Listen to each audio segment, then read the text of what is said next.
السلام عليكم، مرحبا بكم فيديو جديد. نتمنى تكونوا على خير. فيديو اليوم ان شاء الله نشارك معكم مملحات ثلاثه ديال الحشوات اللي هي مختلفه رائعه، كل وحده كتستيك الاخرى.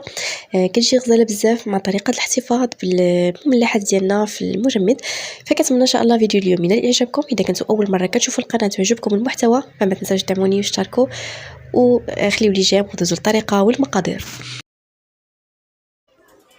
بالنسبه لمكونات الوصفه الاولى فغادي نحتاجوا كميه من الدجاج اللي كتبقى على حساب افراد العائله.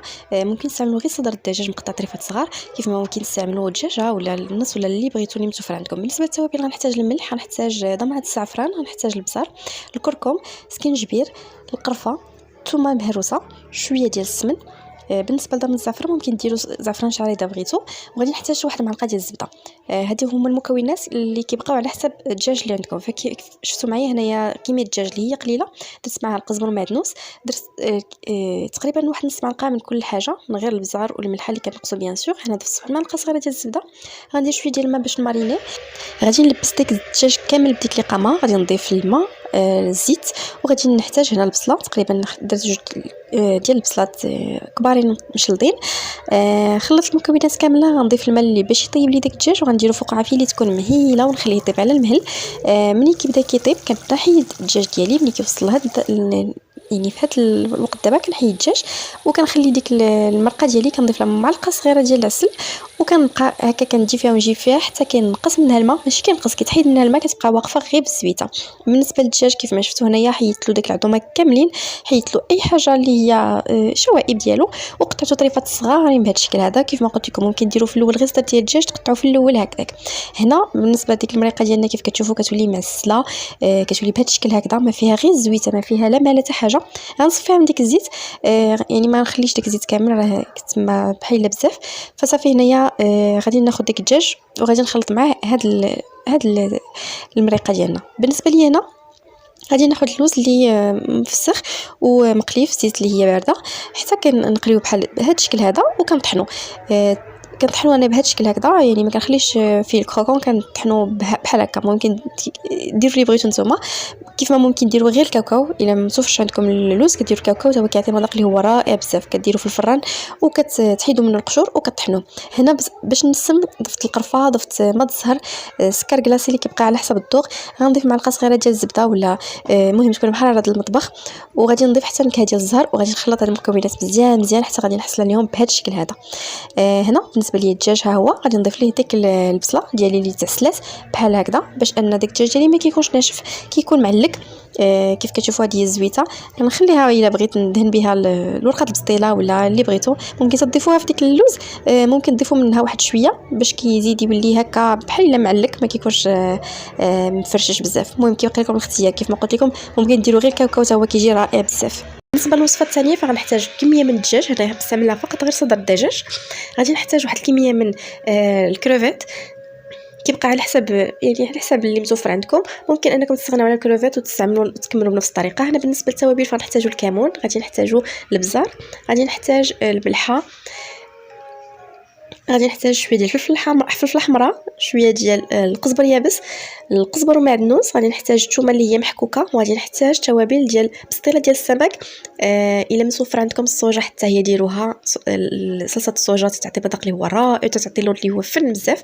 هنا غادي نحتاج حتى شويه ديال الحامض المصير، غنحتاجو حتى الحامضه. وهنا عندي شويه ديال شامبينيون اللي غادي نقطعو مازال طريفات صغار، ما غنخليش بهذا الشكل هذا. ممكن تضيفوا حتى واحد المعلقه صغيره، ماشي معلقه صغيره، غير نص معلقه من الطماطم المركزه.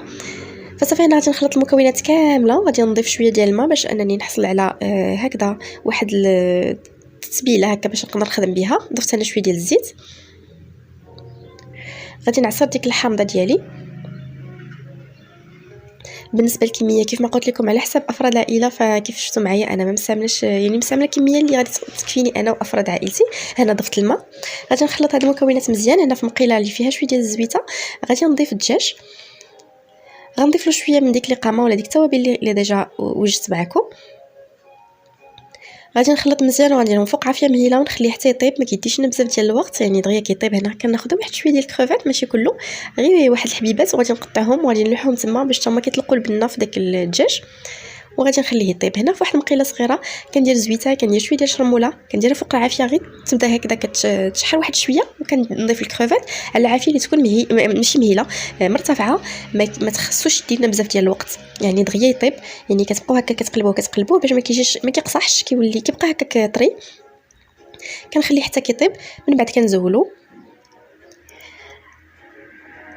بالنسبه للكروفيت نفس المقله، يعني ما كنغسلهاش، كنخليها هي نفس المقله. ضفت لها شويه ديال عود الزيت، ضفت ليها الشامبينيون اللي قطعته طريفات صغار، شويه من ديك لاصوص اولا من ديك التوابل، وغنديرها حتى هي فوق العافيه حتى باش ينشف ديك الشامبينيون، ينشف لينا من الماء. هنا غادي نبدا نضيف المكونات اللي طابوا لينا كاملين، الدجاج، الكروفيت، هنا الشامبينيون. وغادي نضيف شعريه الصينيه. بالنسبه للشعريه الصينيه فديجا يعني غليتها في الماء، يعني طيبتها في الماء وصفيتها وقطعتها بالمقص. غندي نضيفها غنديرها في ديك المقله اللي ديجا خدمت فيها، غنضيف لها شويه ديال التوابل ونديرها فوق العافيه، عاود واحد شويه تشحري شويه باش ما يبقاش فيها الماء. وهنا كيف ما شفتوا راني ضفت شويه ديال الفرماج. بالنسبه للناس اللي كيبغيو يعني شويه ديال الحار، فضيفوا الحار، كيعطي مذاق اللي هو زوين بزاف. انا حيت ولادي غادي ياكلوا ما يمكنش نضيف الحار، ما ضفتوش. هنا الحشوه الثالثه، فضفت هنا شويه ديال الزيت دايره مع شويه ديال الدجاج، شويه ديال الكفته، غنضيف الملحه، غنضيف شويه ديال البصار، شويه ديال القزبر معدنوس، شويه ديال السكينجبير. غادي نضيف حتى الزعتر، ضيفوا الزعتر حتى هو كيعطي واحد المذاق اللي هو زوين، ثوم بودره حتى هو ضيفوه. صافي غندير كلشي فوق العافيه حتى غادي يطيب لينا داك المكونات كانوا يطيبوا. غنبقى كنحرك فيهم بهذا الشكل هذا. صافي غادي ناخذ هنايا واحد الطبيصير، غنضيف له شويه ديال الجبن، اي جبن بغيتو، جبن ديال الدهن اي واحد متوفر عندكم، فانا غنكتفي غير بهذا. غادي نمعسو هكذا واحد شويه حتى كيولي بهكذا بهذا الشكل بحال الكريمه. من بعد كنضيف له ديك المكونات اللي طابوا لي من قبل، وغادي نمزج كلشي. ممكن تخليوهم غير بهذا الشكل هذا وتستعملوها كحشوه. انا غنضيف لها شويه ديال الشعريه الصينيه، ممكن انكم ما ديروش الشعريه الصينيه اذا ما بغيتوش، كيجي المذاق ديالها زوين بزاف مع المذاق ديال الزعتر مع الثومه، كيجي رائع بزاف. فصافي هنايا غنضيف هنا شويه ديال الشعريه الصينيه، وغادي نخلط المكونات كامله. والحشوه الثالثه هنا كتكون عندي واجده. فصافي هنايا كيف غتشوفوا معايا غادي ناخذ الورقه ديال البسطيله اللي كتكون هنا خديت الكبيره، غناخذها نقطعها كيف ما شفتوا كنقطعها على جوج، من بعد كنقطعها على جوج يعني على 4، كتولي عندي بحال هكذا مثلثات بهذا الشكل هذا. وبيان سور خاصها تكون مدهونه بالزيت، كلها كندهنوها بالزيت حتى كنخدموا بها. كنوضع هنايا بالنسبه للحشوه الاولى ممكن طيب كيف ما بغيتوا، انا هنا كنشارك معكم فقط، ممكن طيب باي طريقه بغيتوا. فهنا كنوضع الحشوه ديال الدجاج، فوق منها الحشوه ديال ديك اللوز اللي ديجا خدمنا، كيف ما قلت لكم ممكن ديروه في بلاصتو الكاوكاو اذا بغيتو. صافي كنبدا نطوي بهذا الشكل هذا، يعني كنطويها بحال كنطوي بالسمن، كندير الطويه الاولى وكنعاود ندير فوق منها الطويه الثانيه. غير هي داك الوريقات اللي كلهم ملويين كنحطهم في التحت باش كتولي عندنا طويه واحده اخرى من الفوق. هنايا الزوائد كنحيدهم باش ما كتجينيش بزاف عامر بالورقه. بالنسبه لي انا هنا البسيطلات كلهم كناخذهم ما كندخلهمش مباشره هكذا للثلاجه، ولكن كندخلهم الفران حتى كتشمعوا واحد شويه وكيشدوا في راسهم، باش ديك الورقه بحال كتشد في راسها ما كتبقاش هكا كتحرك. عاد ديك الساعه كنخبيهم في الكونجيلاتور. فصافي بنفس الطريقه غادي نكمل الطريقه كيف ما قلت لكم. كتدخلوهم على عافيه اللي هي واحد شويه متوسطه، فقط غير كيتشمعوا. ملي كتبداو تمسوهم كتلقاو على ان التحت ديالهم صافي داك الطويات كلهم تشدوا في بعضياتهم، يعني ما بقاوش هكا يعني ما بقاوش هكا كيتحلوا. صافي كتزولوهم من الفران. غير هو يعني ضروري انكم تكونوا داهنين الورقه بالزيت. كيف ما شفتوا انا ما مستعمله هنا لا بيض لا حتى حاجه، غير زيت صافي. ممكن توضعوه مباشره في اللاطه اللي غتدخلوا الفران. هنا بالنسبه للحشوه الثانيه اللي ديال الحوت، فغندير هكذايا واحد لاساغ بهذا الشكل هذا، كلهم كنحطهم حدايا. كنبدا كنوضع فيهم بنفس الطريقه داك المثلثات ديال الورقات البسطيله، وكنبدا نجمع بهذه الطريقه هكذا. يعني كل وحده كنجمعها في جوج ورقات. يعني هنا دابا دايره غير ورقه واحده. صافي كنزول الزوائد باش ما كتكونش يعني ديك البسطيله عامره بالورقه. كنقلبها وكنوضعها فوق واحد ورقه واحده اخرى، نعاود نجمع. يعني كنجمعوها بشويه عليكم باش كتحافظوا على داك الشكل اللي هو يعني مدور.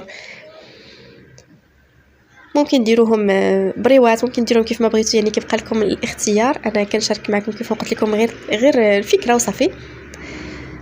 الحشوات كيجيو لذاذ بزاف. الحشوه ديال الدجاج باللوز راه غزاله بزاف بزاف. حتى الحشوه ديال الحوت راه رائعه. كيف ما قلت لكم ما كاش متوفر عندكم الحوت، خليو غير الدجاج، ديروا غير الدجاج، غير ديروا ديك التوابل ديال الحوت راه تعطي نفس المذاق، ماشي نفسي بيان سور، ولكن كيعطي مذاق اللي هو تقولوا راه الحوت. فصافي هنا كيف ما شفتوا كلهم هما يا من بعد ما شمعتهم راه ما طايبين ما والو، راه غير شدوا بعض فراسهم بهذا الشكل هذا كيف كتشوفوا من التحت، يعني كتولي تتحكمي فيهم. من بعد كنهزهم كنديرهم في واحد الطويصه، وكنفرق بيناتهم ورق، ماشي ورق طبخ، ميكا يعني بلاستيكا، وصافي كنخبيهم في الكونجيلاتور، وقت ما كنحتاجهم كنجبدهم مباشره في الفران. فكنتمنى ان شاء الله فيديو اليوم ينال اعجابكم، ونتلاقاو ان شاء الله في فيديو جديد.